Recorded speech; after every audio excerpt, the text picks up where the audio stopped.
You can also find like some kind of eggs. You guys seen those commercials on TV for like the egg blends, you know, and they add omega-3s to them. So those, some of the fish are high in omega-3 fats, and then monounsaturated fat. That's going to be like in the olive oil or canola oil. So if you guys cook, instead of like using Crisco or butter, try and use like olive oil or canola oil. And that's a really healthy kind of fat. The omega-3 fats, there's another name that's part of an omega-3 fat called DHA, and we'll talk about that in a little bit. But those, again, are found in the avocados and the fish and the eggs. So that helps with like the brain and eye development of your baby, and that's really important. You might find in your prenatal vitamins, it might say like DHA and EPA on the label. Have any of you guys noticed that on your vitamins? Have you?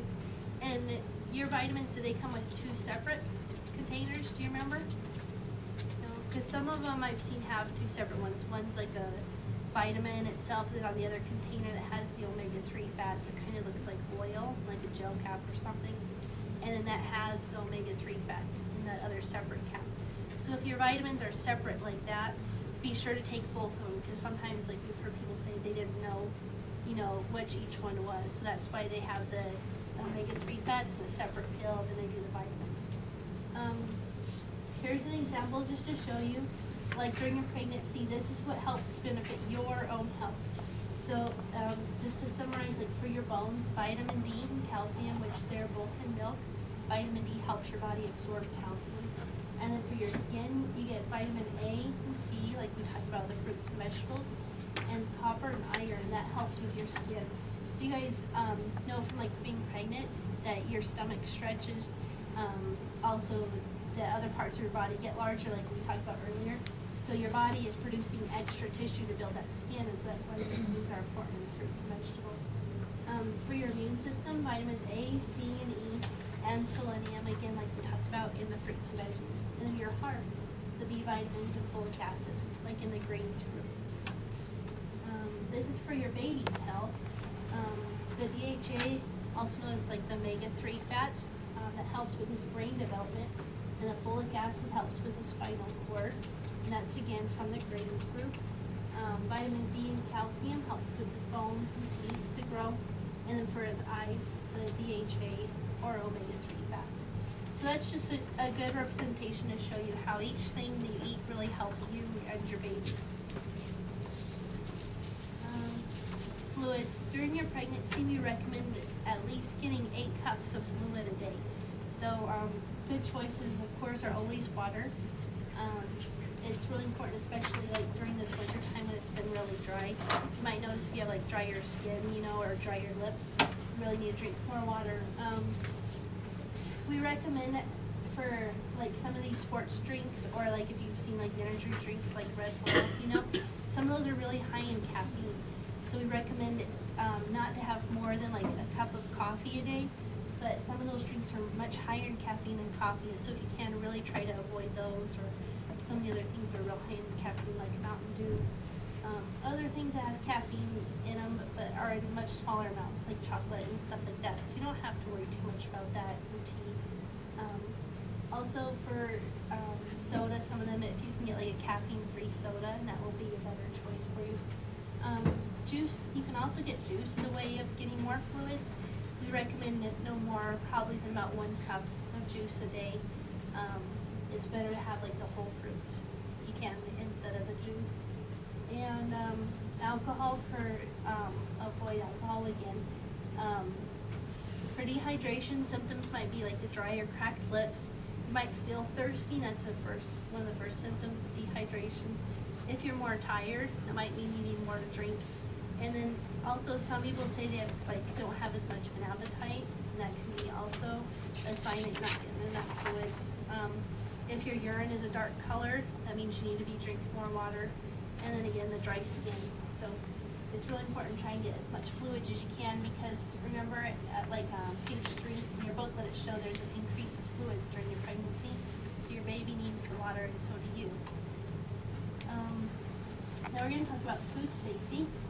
And have any of you guys heard any of the risks during your pregnancy about some kind of foods to watch out for? or to limit or be careful of? None of you have heard anything? Mercury, good. And you know where that's found at? In some fish. Yeah, you're right. So, in your booklet on page 14, it will talk to you about like some of the risks of food safety while you're pregnant. And so you can kind of follow along. Speaking of fish, like the mercury, some fish are high in mercury, and that can damage your baby's nervous system. So that's like the brain and the spinal cord, the way the baby moves. Some of these fish that are really high in mercury, you should avoid. I don't know if you guys eat these very much, but like shark, swordfish, king mackerel, or tilefish. So I don't think we have that much of that kind of fish present here anyways, but if you do, try to really limit that kind of fish. It's okay to eat about 12 ounces a week, so like a can of tuna a week maybe. You can have that. Also, like we talked about before, the fish is real high in omega-3 fatty acids.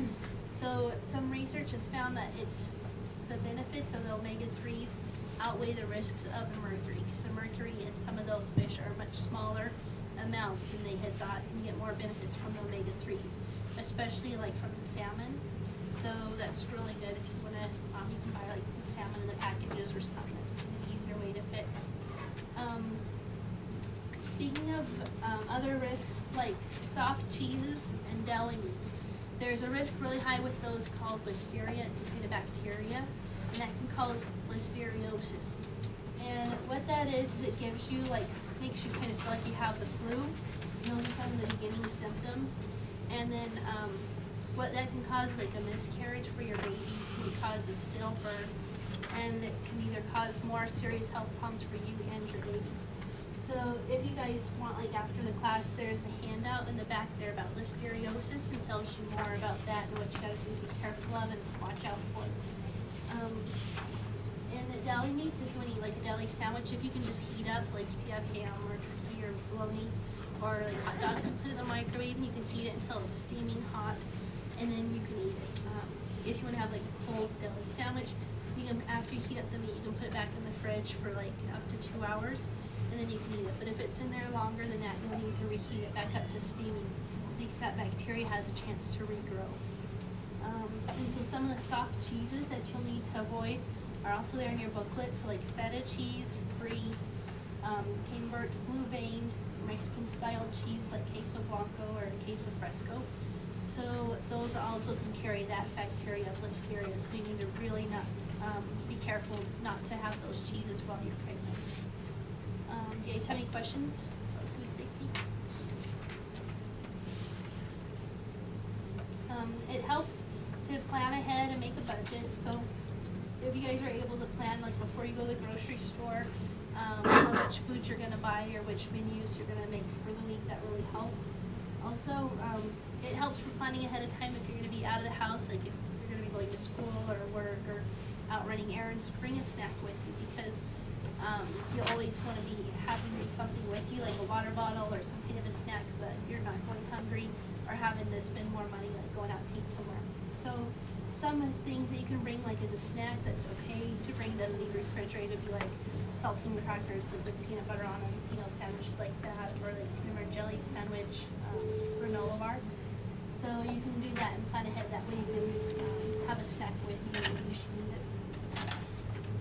During pregnancy, you might have some hard times as far as like feeling sick.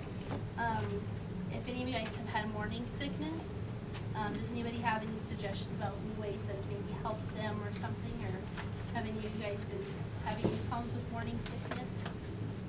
Sometimes some people have a lot